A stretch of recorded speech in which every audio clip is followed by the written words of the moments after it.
And the headliner, Johnny Walker versus Jamahal Hill.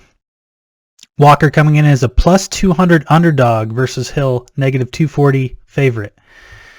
This is, I think, going to be a really great match. I've been watching all of Walker's matches since he's joined the UFC, and I think the thing that sticks out to me the most in watching his last several fights is just how much this guy has improved. He definitely seemed like a real goofball when he first came in, was, like doing flashy stuff, goofy stuff. I feel like if you watch his most recent fight and the post-fight, as soon as the fight's over, he just sat down in a very relaxed, calm way and went into a meditation type stance, which is funny. That to me shows some maturity, because if you recall, it was like a fight or two ago where he ended up like breaking his shoulder or throwing his shoulder out, injuring himself, doing a stupid post-fight celebration, which is like the worst. It's understandable you get hurt in a fight and you're going to be out for some time, but to be out due to injury because you're doing the worm after you win a fight, you got to feel stupid about that. So I feel like he's maturing a little bit, and also just in his approach, he's definitely had a rocky road these past few fights, but he has been going against really good competition.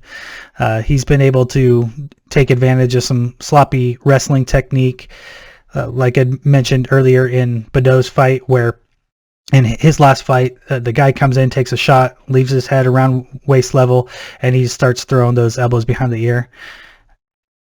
Was really taking advantage of that.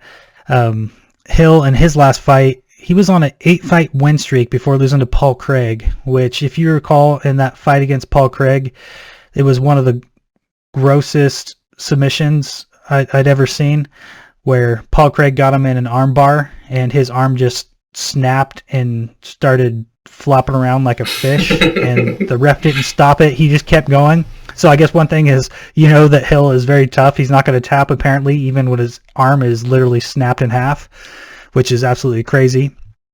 When he was in top position, I think the mistake that he really made was just his arm position. If you watch in that match, when Hill was on top, he ended up putting his arm around the back of Craig, which is really bad. When you're going against a top-notch, submission artist like Craig, you really want to keep your arms in tight. You want to keep your hands on their chest.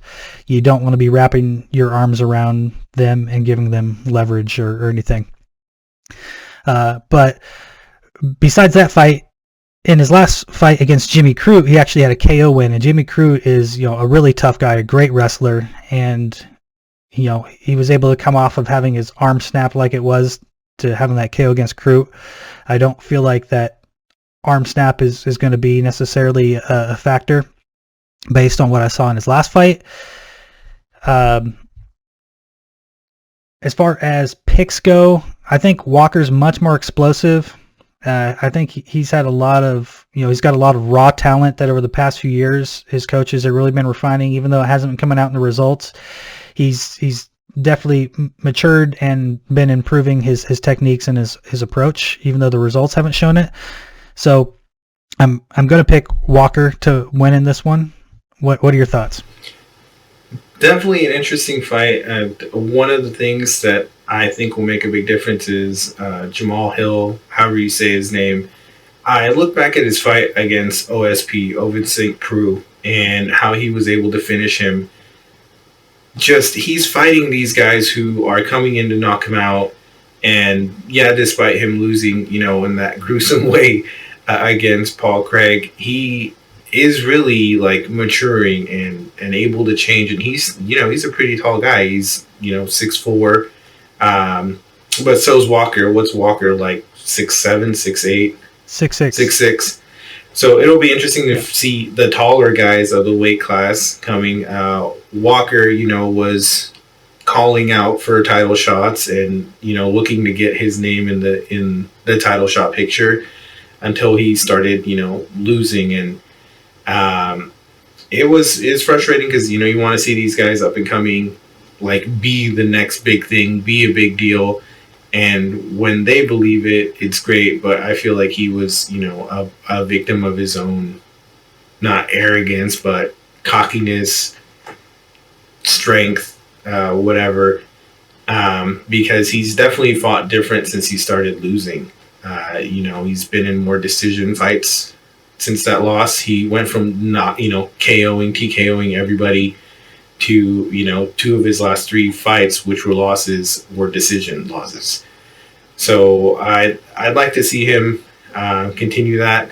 I'm going for Jamahal Hill on this one, though, just because I'm a petty person. And Johnny Walker, one of his entrances, he did like the Fortnite dances that my 11-year-old son does. And I was like, you're a grown man trying to fight in the UFC, trying to show me how serious you are. Like, nah. No. Again, like, here's a personal preference. Like when grown men are doing Fortnite dances, like about to fight somebody, I'm like, this isn't the time or the place. But you know, there's people like Israel Adesanya who do anime things, and you know, but they back it up. So just I'm looking for Jamahal Hill to win, especially if Walker comes out dancing. I'm looking forward to him getting knocked out. All right, we'll see. Petty. I think it's going to be a good one. It's going to be a fun, striking match. I feel like I don't feel like there's going to be a lot of wrestling, so I think it's going to be very exciting. I think it's going to be fast paced, and I think someone's going to get a knockout, and I'm going for the underdog here. Nice.